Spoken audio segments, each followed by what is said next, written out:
ജപ്പാനിലെ വളരെ പ്രശസ്തമായ കിൻസുക്കി സമ്പ്രദായത്തെക്കുറിച്ച് നിങ്ങൾ കേട്ടിട്ടുണ്ടോ? അതും കുടുംബ ബന്ധവുമായി എന്താണ് ബന്ധമുള്ളത് എന്ന് നിങ്ങൾ ചിന്തിക്കുന്നുണ്ടാകാം. അതാണ് ഞാൻ പറയാൻ പോകുന്നത്. നമ്മുടെ നാട്ടിൻപുറങ്ങളിൽ പാത്രങ്ങൾ പൊട്ടിയാൽ നാം എന്താണ് ചെയ്യുക? അതിനെ കുപ്പത്തൊട്ടിയിലേക്ക് വലിച്ചെറിഞ്ഞ് പുതിയത് വാങ്ങും. മറിച്ച് ജപ്പാനിലെ ജനങ്ങൾ പാത്രങ്ങൾ പൊട്ടിയാൽ സ്വർണ്ണത്തരി ചേർത്ത പശ ഉപയോഗിച്ച് ആ പാത്രങ്ങളെ പഴയതുപോലെ ഒട്ടിച്ചു വെക്കുന്നു. സ്വർണ്ണത്തരി ചേർത്ത പശ ഉപയോഗിച്ച് ഒട്ടിച്ചതിനാൽ ആ പാത്രങ്ങൾക്ക് പഴയ പാത്രങ്ങളെക്കാൾ മൂല്യം വർദ്ധിക്കുകയും ചെയ്യുന്നു. ഇതുപോലെ ആയിരിക്കണം നമ്മുടെ കുടുംബ ബന്ധവും. വിട്ടുപോയ കുടുംബ ബന്ധത്തെ സ്നേഹമാകുന്ന പശ കൊണ്ട് ചേർത്തൊട്ടിച്ച് മനോഹരമായി സന്തോഷത്തോടുകൂടി ജീവിക്കുകയാണെങ്കിൽ നമ്മുടെ ജീവിതം പരിപൂർണമായി നമുക്ക് ജീവിക്കുവാൻ കഴിയും. ജപ്പാൻ എന്ന രാജ്യം എളിമയുടെ കാര്യത്തിൽ വളരെ മുന്നിലാണ്. സോറി, പ്ലീസ്, താങ്ക് യു, ഈ 3 വാക്കുകൾ ഇല്ലായിരുന്നുവെങ്കിൽ ജപ്പാനിലെ ജനങ്ങൾ ഉണ്ടാവുകയില്ല എന്ന് തന്നെ വേണമെങ്കിൽ നമുക്ക് പറയാം. ഈ 3 വാക്കുകൾ ആരുടെയും മുന്നിൽ തലയും ശരീരവും വളച്ചു പറയുവാൻ അവർക്കൊരു മടിയുമില്ല എന്നതാണ് വാസ്തവം.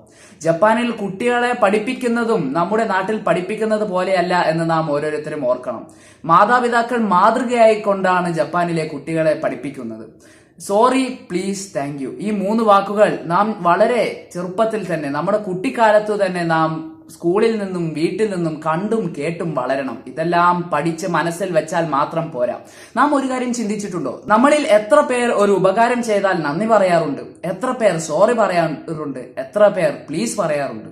മാതാപിതാക്കൾ എന്താണോ ചെയ്യുന്നത് അത് കണ്ടാണ് കുട്ടികൾ വളരുക എന്നുള്ളതിന് ഒരു ചെറിയ കഥ ഞാൻ പറഞ്ഞു തരാം.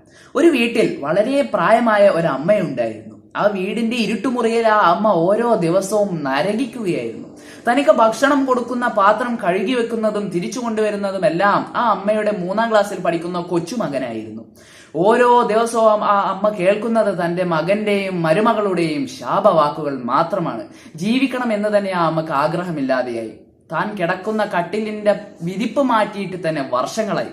വളരെ ദയനീയമായ അവസ്ഥ. അവസാനം ആ അമ്മ മരണത്തിന് കീഴടങ്ങി.